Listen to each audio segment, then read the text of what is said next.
आपके अपने YouTube channel रंग स्टडी क्लास में दोस्तों आपका स्वागत है। दोस्तों आज की इस वीडियो में हम कक्षा 12वीं हिंदी आरोह में अध्याय 3 कविता के बहाने वाली जो आपकी कविता है इसके क्या है संदर्भ प्रसंग सहित व्याख्या देखने वाले हैं। वीडियो को ध्यान से अंत तक देखिएगा क्योंकि ये पेपर की दृष्टि से महत्वपूर्ण होते हैं संदर्भ प्रसंग व्याख्या। ओके चलिए स्टार्ट कर लेते हैं। तो पहले हम क्या है परिचय देख लेते हैं। परिचय मतलब इस चैप्टर में आपको क्या है किस किस टॉपिक पर बात होने वाली है इस कविता में। ओके तो इस कविता में कविता की शक्ति पर प्रकाश डाला गया है। ओके मतलब इस कविता में आपको क्या है कविता की शक्ति के बारे में प्रकाश डाला गया है। साथ ही क्या है कवि का कहना है कि कविता में चिड़िया की उड़ान, फूलों की मुस्कान और बच्चों की कीड़ा तीनों का क्या समावेश है। मतलब क्या है कवि क्या है जो कविता होती है उसकी तुलना किससे करेगा, चिड़ियों की उड़ान से करेगा, फूलों की मुस्कान से करेगा और बच्चों की कीड़ा मतलब खेल से करेगा। ओके साथ ही क्या है कवि ने कविता की अस्तित्व से जुड़े कुछ महत्वपूर्ण सवाल उठाए हैं। ये सब इसमें आपके चैप्टर में रहने वाला है। चलिए स्टार्ट कर लेते हैं। ओके तो इस प्रकार से आपको मिल जाएगा कविता के बहाने ये आपकी कुछ लाइन पंक्तियां दी हुई हैं। ओके तो इस क्रम से देख लेते हैं। तो सबसे पहले हम देखते हैं संदर्भ। संदर्भ आपका पूरा सभी के क्या पंक्तियों में एक ही रहने वाला है, आपको पता है। तो संदर्भ आपको किस प्रकार से लिखना है।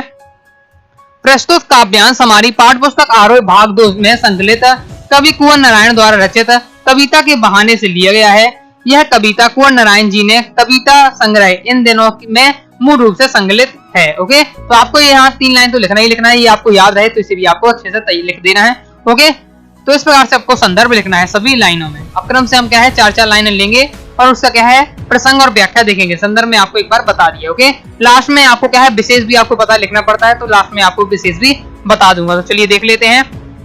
तो क्या है पहला काव्यांश है कविता एक उड़ान है चिड़िया के बहाने, कविता की उड़ान भला चिड़िया क्या जाने, बाहर भीतर इस घर उस घर, कविता की पंख लगा उड़ने के माने, चिड़िया क्या जाने। ओके प्रसंग देख लेते हैं। मतलब इसमें क्या है आपके काव्यांश में किसकी बात की गई है। ओके आपको वो क्या है 2 लाइन में आपको बताना पड़ता है। तो कवि ने कविता की अस्तित्व से जुड़े कुछ महत्वपूर्ण सवाल उठाए हैं। प्रस्तुत कविता में कवि ने कविता की तुलना क्या है चिड़िया और क्या है चिड़ियों और क्या है फूल की से की है। मतलब जो क्या है जो कविता अपन पढ़ते हैं इसकी तुलना किससे की है, चिड़ियों की इससे की है और साथ ही क्या है फूलों से की है। और हम इसकी क्या है व्याख्या देख लेते हैं। तो कवि कहता है कि कविता भी चिड़िया की तरह क्या है उड़ान भरती है।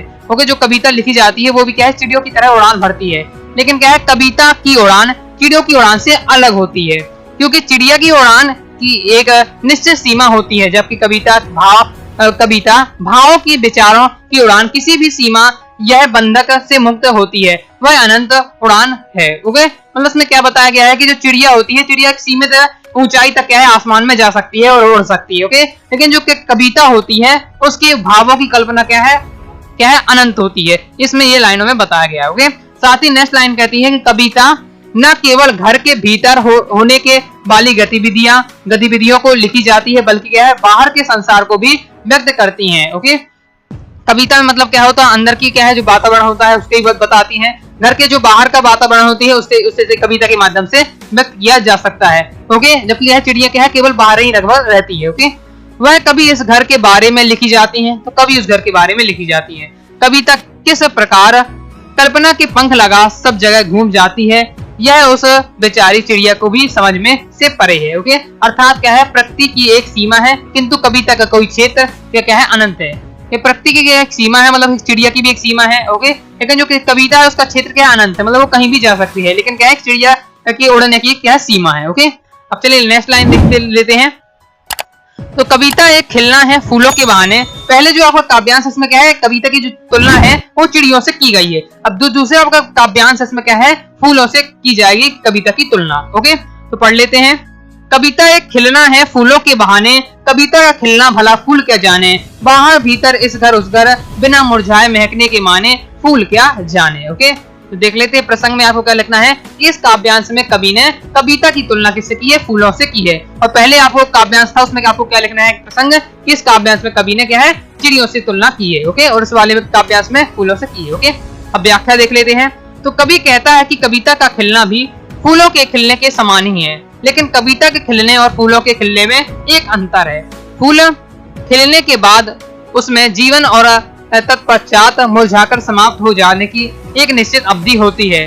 फूलों की अवधि सीमित होने के कारण वे निश्चित समय थी कि अपनी सुगंध फैला सकते हैं, लेकिन जबकि कविता एक बार विकसित होकर जीवन पाकर अमर हो जाती है, फूल तो बेचारा एक दिन गंध रहित हो ही जाता है, किंतु कविता बिना मुरझाए महकती रहती है। मतलब क्या बताया गया है कि जो फूल क्या है, फूल चुका है, ओके, उसे एक ना एक दिन मुरझा कर क्या है, मुरझा जाना है, साथ ही उसके क्या है जो सुगंध है वो समाप्त हो जानी है। लेकिन अगर एक बार कविता लिख गई है वो क्या है जीवन पर्यंत चलने वाली है, ओके, अनंत समय तक चलने वाली है। वही इन पंक्तियों में बताया गया। जैसे अब ये कविता अब लिख चुकी है, अब ये क्या है कई दशकों तक, कई सालों तक ये कविता चलती रहेगी, ओके, इसी प्रकार बताया गया है। जबकि क्या है फूल होता है वो निश्चित अवधि बाद मुरझा जाता है, ओके। अब नेक्स्ट जो आपका काव्यांश आने वाला है आपका ये वाला, इसमें क्या है कविता की जो तुलना है वो किससे की गई है, बच्चों के खेल से की गई है।